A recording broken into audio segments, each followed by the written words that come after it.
మిమ్మల్ని ఏమిటంటే, ఈ ఆచారాలు సరే, క్రైస్తవ ఆచారాలు సరే, అన్ని ఆచారాలు కూడా పాటిస్తున్నారా? పెళ్ళప్పుడు, పేరంటం అప్పుడు, ఏమండి, పోయినప్పుడు ఎవరైనా, పోయిన తర్వాత కొన్ని కార్యక్రమాలు ఉంటాయి. ఇవేవి పాటించను నేను అనే క్రైస్తవుడు ఎవరైనా చేతులు ఎత్తారండి? స్త్రీ ఆర్ పురుష్? Praise the lord, praise the lord. ఇందాకెవరు నేను పొద్దున అడుగుతుంటే వెనక ఎవరో పాష గారు ఎత్తారంటే చెయ్యి. 2-3 అమ్మాయిని ఇస్తారా, పిల్లని ఇస్తారా అంటే ఆయనకి నేను చాలా థ్యాంక్స్ చెప్పాను. ఆయన ఎత్తారని తెలియదు నాకు. ఇక్కడ లేరు కానీ అక్కడ ఉన్నాడు ఒక ఆయన, దేవునికి స్తోత్రం. అక్కడ ఉన్నారు ఒక ఇద్దరు. ఆచారాలతో జాగ్రత్త. మా అమ్మగారి ఫ్యూనరల్లో నేను ఒక మాట చెప్పాను. చర్చ్ అంతా నిండిపోయింది, బయట కూర్చున్నారు, నా స్నేహితులు, నా బంధుమిత్రులు అంతా వచ్చారు నన్ను ఆదరించడానికి. మా కాలేజ్ ప్రిన్సిపల్ గారు కూడా వచ్చారు. నేను ఒక మాట చెప్పాను. నేనేమన్నానంటే, ఇదే ఆఖరి మీటింగ్, ఇక్కడ నుంచి బరియల్ గ్రౌండ్కి వెళ్తాం. బరియల్ గ్రౌండ్కి వెళ్ళిన తర్వాత ఆమెను భూస్థాపితం చేస్తాం. ఎవ్వరు మా ఇంటికి రావద్దు, అక్కడ దీపం పెట్టాం.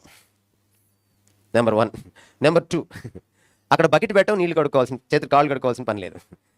లేదు నేను బరియల్ గ్రౌండ్కి వచ్చి మీ ఇంట్లో దీపమే చూడాలి, లేదా మీ ఇంట్లో బకెట్లో నీళ్ళల్లోనే నేను కాళ్ళు కడుక్కోవాలి అనుకుంటే మీరు బరియల్ గ్రౌండ్కి రావద్దు. ఇది మొదలుకొని మళ్ళీ ప్రభు వచ్చేంత వరకు, నేను ఈ భూమిని విడిచి వెళ్ళిపోయేంత వరకు మా అమ్మగారి పేరిట జ్ఞాపకార్థ గుడికలు జరగవు. 2012లో చనిపోయారు, ఇంతవరకు లేవు. చెప్పేశాను. ఎందుకంటే కొంతమంది ఏమనుకుంటారు, పాపం ఈ మరణం కోసం వచ్చిన వాళ్ళు ఉండాలో వెళ్ళాలో తెలియదు వాళ్ళకి. మనల్ని అడగలేరు, వెళ్ళొస్తామని చెప్పలేరు కదా. వెళ్ళొస్తామని చెప్తే మళ్ళీ మరణంకి వస్తామని కదా పాపం అర్థం. ఎన్ని బాధలో. అందుకే ముందే చెప్పేస్తే గొడవ లేని పని కదా.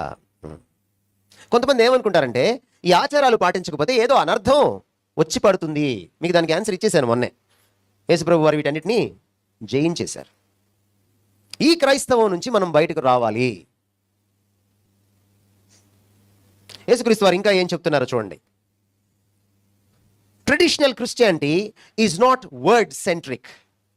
అది వాక్యానుసారంగా, వాక్య కేంద్రితంగా ఉండదట. పితృపారంపర్యాచారాలని నెత్తిన పెట్టుకుంటారట, నెత్తిన పెట్టుకొని ఊరేగుతారట. ఈ ఊరేగడంలో, ఈ నెత్తిన పెట్టుకోవడంలో, వాటికి పెద్దపీట వేయడంలో దేవుని వాక్యానికి, దేవుని ఆజ్ఞలకి ఏం చేస్తారు? నీళ్ళు వదిలేస్తారు. దేవుని వాక్యాన్ని చూడరు. మీరు ఎప్పుడైనా జ్ఞాపకార్థ గుడికి పెట్టేటప్పుడు దేవుని వాక్యాన్ని ఎప్పుడైనా తరచి చూసారా? పెట్టవచ్చునా లేదా అని. మీరు ఎప్పుడు, ఎందుకు మన పెళ్ళిళ్ళు ఎప్పుడు ఒకే టైంలో ఉంటాయి? కొన్నిసార్లు ఇంకో పెళ్లి కూతురు బయట వెయిట్ చేస్తూ ఉంటుంది.